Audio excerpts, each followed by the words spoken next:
Hello, YouTubers. Grumpy Old Man here. Good afternoon, YouTube. Obviously, Grumpy Old Man is out here. For those of you on his channel that don't know me, I am Troll Forge. There we go. Waiting for the introduction. Hey, it's my turn to be the mouthpiece for a change. So, this is a commemorative video.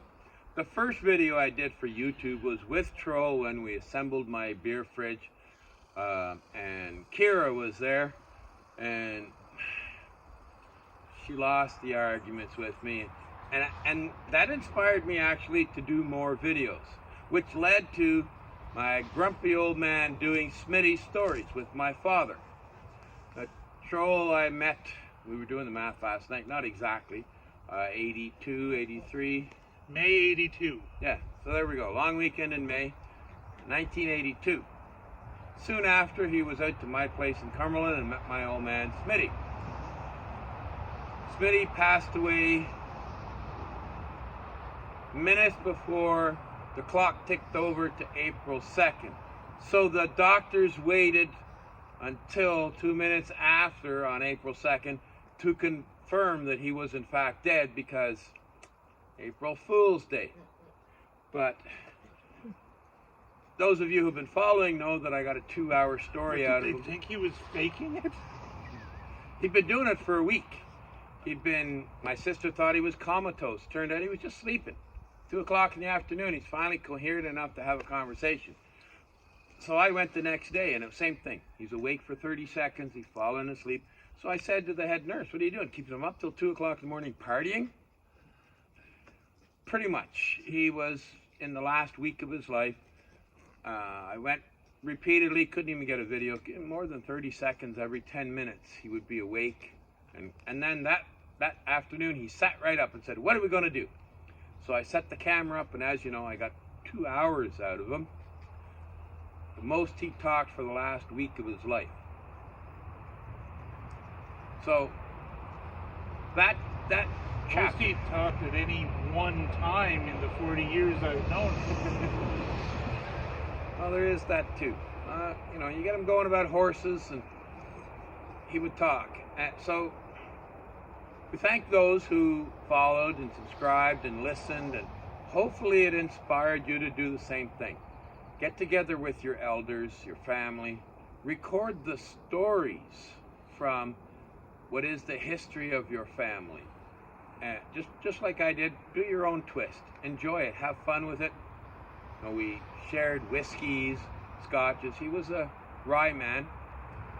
He liked the rye whiskey, Canadian made. You like it too. We got a bottle to do a recipe with your grandmother's recipe. Last time I was out here, we got a bottle of Canadian rye whiskey. Last night we had a toast with some Canadian maple whiskey. He and I had gone to Top Shelf Distillery and tried both. I tried the blueberry and the maple. Dad tried them all. He bought a blueberry or a maple bottle to take home with him. I wasn't impressed with it. A year ago I was out here with Troll. I went to the liquor store, bought it, I really liked it. So they've changed the recipe, or my standards are changed, my taste buds. So find something that you can connect with them. Get them to tell the stories. If you look through all of the Smitty stories, you'll see my comments encouraging Greg to keep going, because I really regret not having had the opportunity to do this with my dad before he passed, or with my mom before she passed.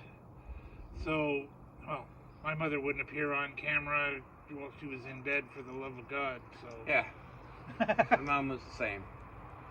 She had some stories that I didn't get a chance to verify, one of them being the possibility that she was an informant for the police. We don't know for sure. I never asked her before she passed, so it's one of those folklore, urban legend things that, families share. Dad said he was pretty certain, but we never got a chance to ask her what was going on with that, what was happening, at that time. So that story's lost. We'll never really know that piece of the family history. So that's really why we set up today to have that. You know, I've been out here with Fred, and we've done a bit of work in the truck. We gave me this plastic hoop, put plastic on a bar across the front of it because the front end to support it. The intention is just to throw a tarp over it, give me some shelter, connect it to the trailer. So when I'm at a show or when I'm camping, I can use this area and just tarp what's here, just to get in and out. You know, so we're just puttering today. We're going to charge up the GoPros because I'm looking to get one for my next trip. When I go to the Stones, I want to do the GoPro. I want to show the whole thing from where we parked, how accessible it is, how far off the road it is. And I thought a GoPro would be good. I got a drone, but it was always too windy to fly it when I was there last. So this afternoon we're going to plug in the GoPros, and we're just going to put a teaser.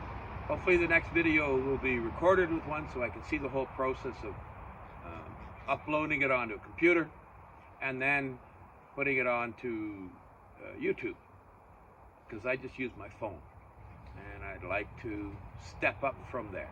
It's got its advantages, but I want to go one step up. So, unless you have anything to say, I'm talked out. Say thank you very much for following all my stories, and stay tuned for more. We need a camera facing the cameraman too. Fred's just dancing around in the back, but anyway, doing the hand puppet talking thing. Yeah, saying it's about time to now you kill it.